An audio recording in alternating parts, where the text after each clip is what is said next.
Hey everyone, it's Richard Metal Fan here, bringing you guys a brand new 2019 album review. And today we're going to be looking into the new album from the band Tyr entitled Hel, which was released through Metal Blade Records. Now, for those of you who aren't familiar with Tyr, they're a folk metal or power metal band hailing all the way from the Faroe Islands. They formed in 1998. Um, I discovered Tyr back in like 2013 with their previous album Valkyria, which I thought was a pretty good album, one of my favorites of 2013. But it wasn't until I checked out, I believe, their fifth album called By the Light of the Northern Scar. When I first heard the song Hold the Heathen Hammer High, I was like, damn, I was instantly hooked. And I checked out other stuff. Like most of their recent stuff, like Land, their fourth album, I believe, and then By the Light of the Northern Star, The Lay of Thrym, and Valkyria. I haven't really dug much with their first couple of releases, which I will at some point, but I really dug what I've heard so far. Um, and of course, this new album, Hel, which is just Hel, is the follow-up to their previous album, which came out in 2013, Valkyria, which is a long gap between albums in 6 years.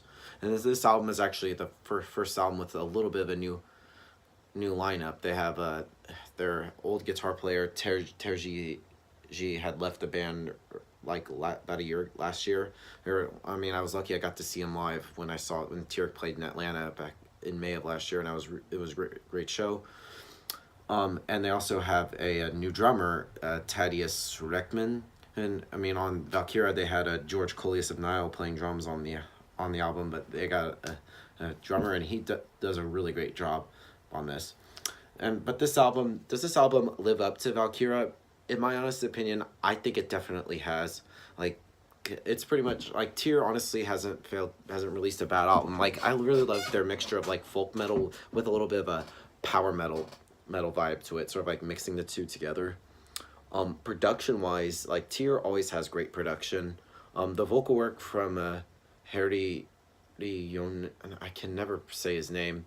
His vocals are just really great, just like his epic vocals that he does, and he does some like different stuff on there, which we'll talk about later.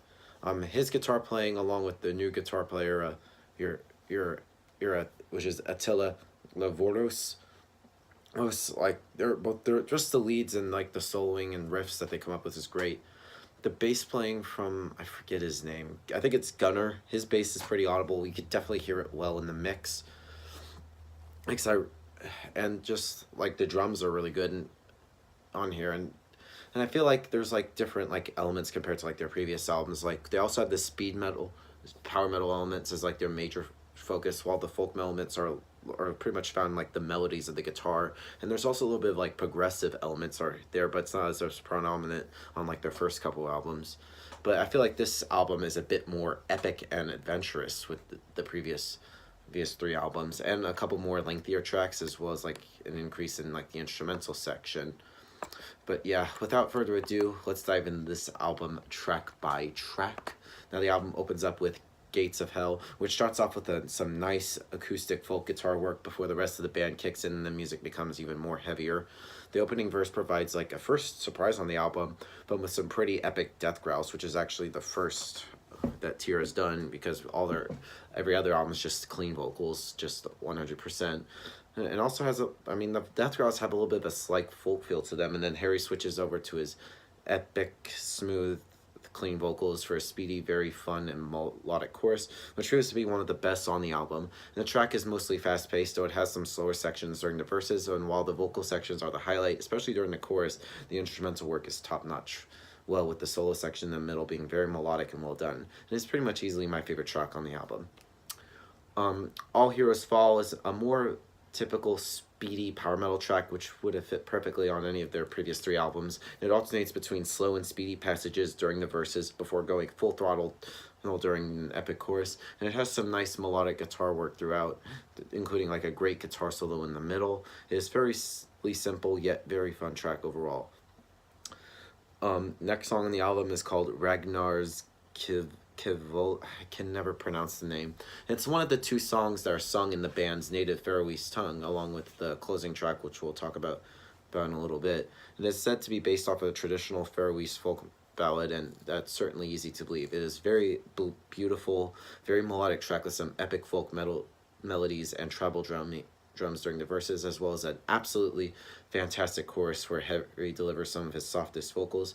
And the band clearly puts their own flourishes to spice up the track with an epic and absolutely incredible speedy passage in the second half being the main highlight, and is another stunner of a track overall.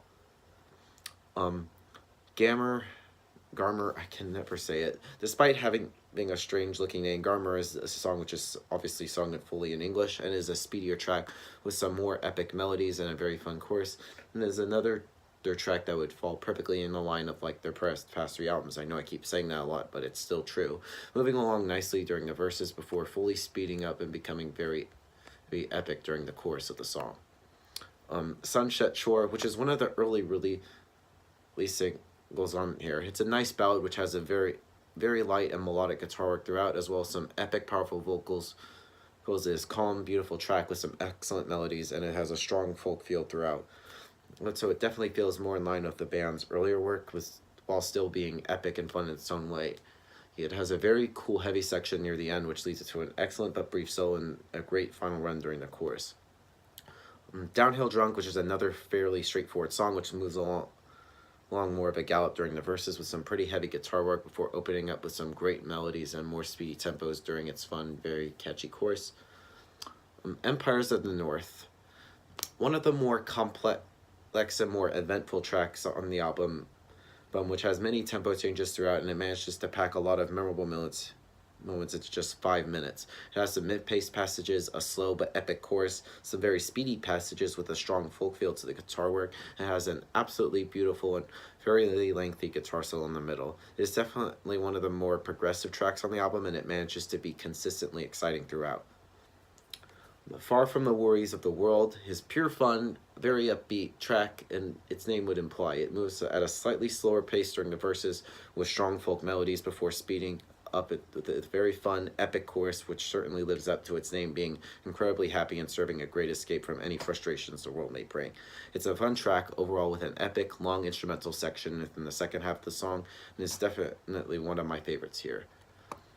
King of Time, which is a rather slow building track, which starts off soft with some very folk-infused guitar work early on. It stays slow for a while with some epic melodies before speeding up and delivering an incredibly epic, melodic, and super catchy chorus around 2 minutes in, and from there it remains a fun, high-engaging track with some excellent guitar work. Fire and Flame, which is of course the first single released from the album, it is a highly energetic, fast-paced track with slow, heavy verses and very fun, catchy chorus. It's another track that would have been great on any of the other previous 3 albums, though it has an epic guitar solo in the middle, though with an equal amount of influence from folk and classic heavy metal. It's a very fun track overall, and it serves as a great single. Against the Gods is another track that starts off a bit slowly with a bit more subdued opening verses with some powerful vocals, as well as a melodic and epic chorus before speeding up during the second verse and not letting up from that point on. It proves to be a hard-hitting, intense, and very energetic track once it gets going, with one of the best choruses on the album, as well as some excellent drum beats. Song of War, which starts off really epic with a neoclassical shredding, which leads into a fast-paced, slightly folk-infused opening verse, and then into a slower, even more folk-infused chorus. It's another track which alternates nicely between slow and speedy passages with an equal amount of power metal folk. Look at it, has more great melodies and guitar work, though the shredding parts are easily the highlight, with the solo section being particularly amazing. And closing the album is Alvaro Hunger, which is the second of the 2 tracks sung in Faroese. Its origin as a folk ballad is much obvious as, of course, Ragnar's Chivalry, despite some nice acoustic work early on in a soft opening section. As it speeds up considerably once it gets going, and it actually stays fast-paced for most of the song. I had never heard the original, but suffice to say, the band obviously must have changed it a lot. It's a very fun, upbeat track, which has the very catchy chorus, though it's still hard to distract. It still has that can't even speak today, sorry. Has a very distinct Faroese folk feel to it. With it still has some softer passages here and there, and it's a very, very epic track overall. So it's some amazing guitar work, and is certainly a great way to close off this album. Now overall, Hel by Tears is a really great album. Almost 6 years between albums, and they're just one of those bands that just always seems to deliver for combining like elements of like folk metal and power metal. So if I were to give this album a score, I'm definitely going to give this a 9 out of 10. So yeah, that's my review of the new Tear album, guys. Let me know in the comments what you guys think about it, and I'll see you all in the next video, and keep it metal.